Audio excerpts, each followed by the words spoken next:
चित्रकला के षडांग अर्थात भारतीय चित्रकला के 6 अंग। भारतीय चित्रकला के जो 6 अंग हैं वह रूप भेद, प्रमाण, भाव, लावण्य, सादृश्य और वर्णिका। इस प्रकार यह 6 अंग चित्रकला के बताए गए हैं। जैसा कि मैंने आपको पूर्व में बताया कि वात्स्यायन ने कामसूत्र लिखा और 11वीं-12वीं शताब्दी में यशोधर पंडित ने उस पर टीका लिखी।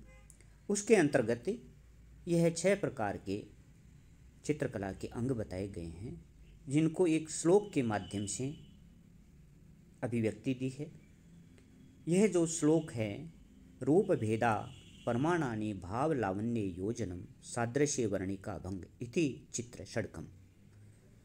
ये जो 6 अंग है, उन्हीं में से आज हम सादृश्य इस अंग का अध्ययन करेंगे।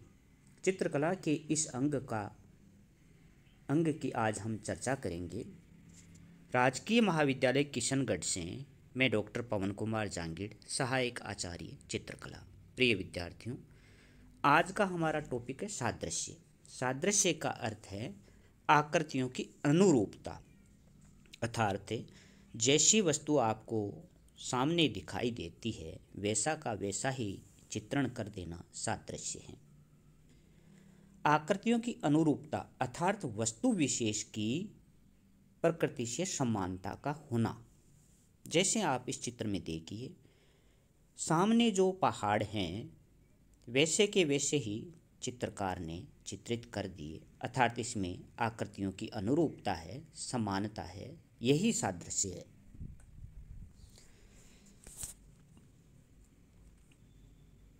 आकृतियों की अनुरूपता अर्थात वस्तु विशेष की प्रकृति से समानता का होना सादृश्य है। कहा भी गया है कि सादृश्यम प्रधानतम प्रतिकीर्तितम। किसी रूप के भाव को किसी अन्य रूप की सहायता से प्रस्तुत कर देना ही सादृश्य के अंतर्गत स्थान रखता है। जैसे आप इस चित्र में देखिए कि जो सामने गुलाब के फूल दिखाई देते हैं वैसे ही चित्रकार ने अपने कैनवास पर चित्रित कर दिए। इसका अर्थ यह है कि दृश्य के सामने दृश्य के साथ समानता है, जैसा दिखाई दिया वैसा ही चित्रित कर देना अपने आप में सादृश्य है। इसी प्रकार यहाँ आप इस चित्र में देखिए, आकृति के साथ समानता है अर्थात आकृतियों की अनुरूपता है। जैसी आकृति दिखाई दी वैसी ही चित्रकार ने चित्रित कर दी, अर्थात किसी रूप के भाव को किसी अन्य रूप की सहायता से इसमें प्रस्तुत कर दिया गया है। जैसा दिखाई दिया वैसा ही चित्रण किया गया है। यहाँ आकृति की समानता है। ऐसे ही इस चित्र में आप देखिए, दृश्य के साथ समानता अर्थात सादृश्य दिखाया है। जैसा दिखाई दे वैसा ही चित्रित कर देना सादृश्य है। अतः चित्र में सादृश्यता का अथवा किसी वस्तु की प्रकृति से अनुरूपता का होना भी आवश्यक समझा जाता है। इस प्रकार वस्तु अथवा दृश्य के साथ तुलना अथवा समानता का नाम सादृश्य है। यहाँ आप देखिए, जैसे मान लो कि चित्रकार को मोर का चित्र बनाना है तो यहाँ मोर की आकृति में सादृश्य है। चित्रकार ने अपनी कल्पना से वैसे ही मोर का चित्रण कर दिया, अर्थात यहाँ सादृश्य दर्शित है, प्रदर्शित है। ऐसे ही कबूतर की आकृति जैसी दिखाई दे वैसी ही चित्रित कर देना, यह भी सादृश्य का उदाहरण है। यहाँ देखिए फलों का चित्रण। बिना दृश्य के ज्ञान के सादृश्य का ज्ञान कठिन है। चित्रकार अपने चित्र को आकृति विशेष के समान ही बनाता है। वह जिस वस्तु का चित्र अंकित करता है उसके गुण, दोष आदि विशेषताओं को भी अपने चित्र में समाविष्ट करता है।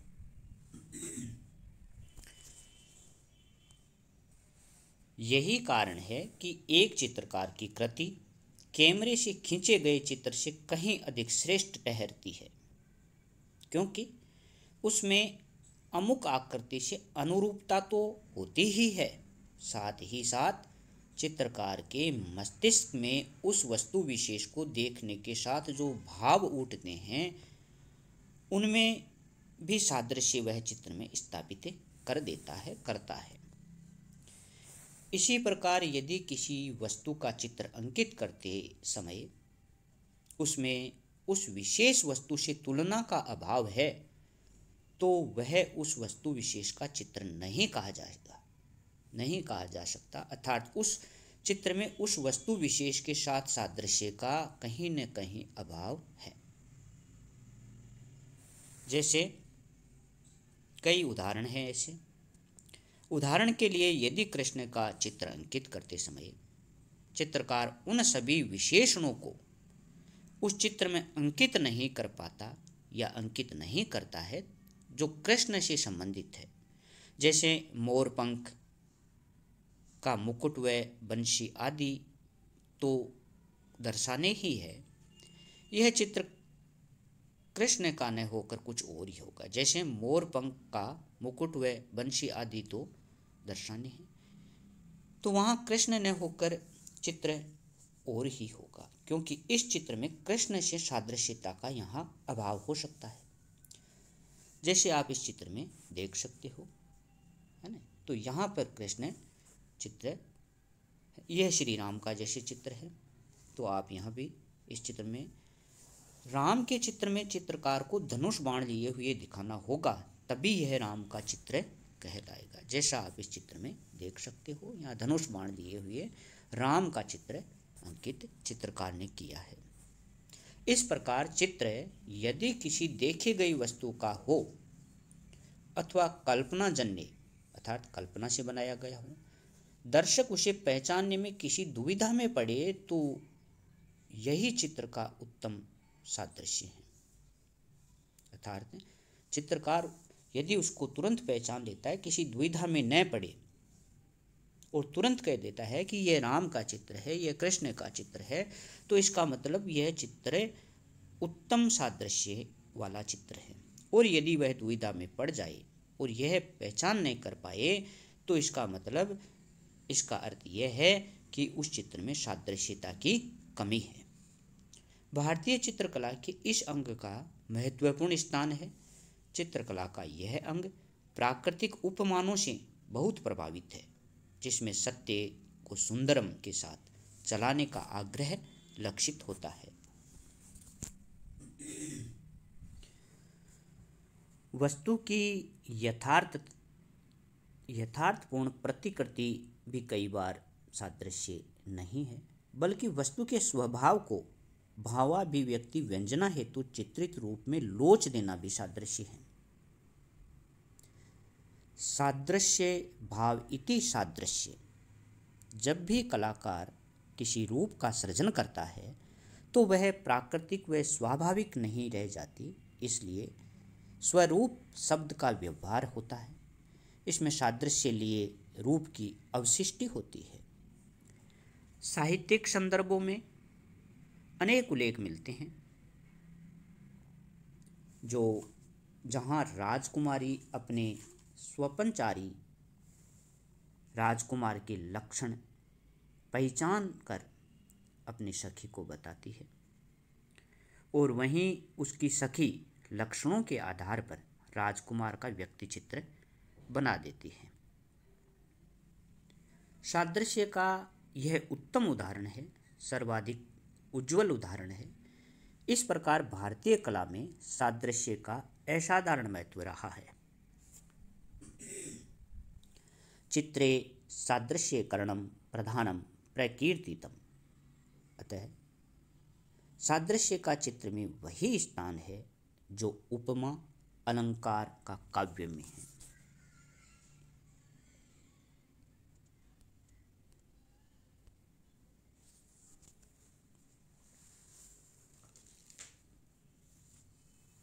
सादृश्य का तात्पर्य रूप को भाव रूपी प्राण देना है। यद्यपि प्राचीन काल में चित्रों को विभिन्न श्रेणियों में रखते समय जो 4 विभाजन किए गए थे, उनमें विद्ध चित्र ऐसा कहा गया जो दर्पण में प्रतिबिंब की भांति पूर्णतः अनुकृत हो।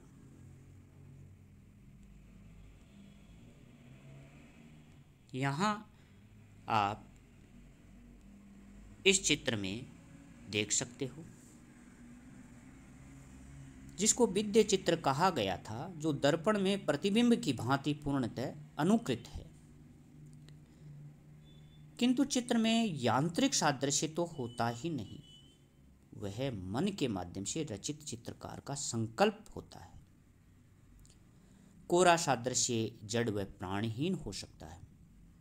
रूप का सादृश्य जब भावों की दीप्ति से प्राणवान होता है, तब चित्र सार्थक होता है। संस्कृत साहित्य में अनेक ऐसे उदाहरण उल्लेख में देखने को मिलते हैं, जिसमें चित्रण कला में निष्णात नायक अथवा नायिका अपने मन को बहलाने के लिए एक दूसरे का चित्र अंकित करते हैं। इन चित्रों को प्रतिकृति सादृश्य अथवा रूपालेख्य भी कहा गया है। शरीर के अंग प्रत्यंग का सही प्रमाण में होना और रूप सादृश्य होते हुए भी भाव को सादृश्य की आत्मा जैसा स्थान देना, यही सादृश्य है। मानव शरीर के विभिन्न अंगों के सादृश्य में प्रकृति में जहाँ जहाँ सौंदर्य दिखाई देता है, शिल्पियों ने उसे मानवाकृति में रूपांतरित किया है तथा शिल्प आचार्यों ने उसे ग्रंथों में संग्रहित किया। शिल्प ग्रंथों के अतिरिक्त संस्कृत तथा हिंदी साहित्य में सादृश्य के ऐसे उदाहरणों के इतने अधिक संदर्भ मिलते हैं। एक आंख के लिए अनेक उदाहरण द्रष्टव्य हैं, दिखाई देते हैं, जैसे मत्स्योदर नेत्र, पटोलाक्ष, पदम पात्र, चापाकार नेत्र, खंजन नयन, हरिणी जैसे नयन आदि। इस प्रकार यह अलग अलग उदाहरण हमें हमारे साहित्यिक संदर्भों में देखने को मिलते हैं। भारतीय चित्रकला के इस अंग का महत्वपूर्ण स्थान है। चित्रकला का यह अंग प्राकृतिक उपमानों से बहुत प्रभावित है, जिसमें सत्य को सुंदरम के साथ चलाने का आग्रह लक्षित होता है। भारतीय कला में शरीर रचना के लिए बाह्य सादृश्य की दृष्टि से निम्नलिखित उपमानों का व्यवहार देखने को मिलता है। जैसे कान किस प्रकार के बनाने चाहिए, तो यहाँ जो उपमान दिया है वह गिद्ध पक्षी के पर के समान कान बनाए जा सकते हैं। तिल का फूल तोते की चोंच के समान नाक बनाया जा सकता है। ऐसे ही नथुने हैं सेम के बीज के समान हो, होठ हैं कमल की पंखुड़ियों के समान हो, गला है शंख के ऊपर वाले, जो शंख है बजाने वाला, शंख के ऊपर वाले हिस्से के समान हो। ऐसे ही कंधे कैसे होने चाहिए, हाथी के सिर के समान बनाए जा सकते हैं। भुजा कैसी हो, हाथी की सूंड के समान बनाई जा सकती है। हाथों की अंगुलियां कैसी बनानी चाहिए, ये जो उपमान है उनके बारे में हम बात कर रहे हैं। तो हाथों की अंगुलियां सेम की कली या चंपक फली के समान बनाई जा सकती है। धड़ कैसी हो, डमरू सिंह की कमर अथवा गाय के चेहरे के समान धड़ हो। जंगा कैसी हो, केले के वृक्ष का तना अथवा हाथी की सूंड के समान जंगा हो। पैर की अंगुलियां कैसी, कचनार की फली के समान। इस उपमान के सादृश्य ही चित्र में शरीर रचना का उपाय सुझाया गया है। इस प्रकार भारतीय कला में शरीर रचना के लिए बाह्य सादृश्य की दृष्टि से ऐसे उपमानों का व्यवहार देखने को मिलता है। इस प्रकार चित्रकला के इन 6 अंगों में सादृश्य का भी अपना एक महत्वपूर्ण स्थान है। रूप के आधार के बिना भाव व्यक्त नहीं हो पाते, अतः भावों के संप्रेषण के लिए रूप को भाव सादृश्य से अलंकृत करना होगा। इस प्रकार रूप के बाह्य सादृश्य के साथ साथ सादृश्य दर्शक को गहराई तक छू लेता है। अतः भारतीय चित्रकला के 6 अंगों में सादृश्य का भी अपना एक विशेष स्थान है। धन्यवाद।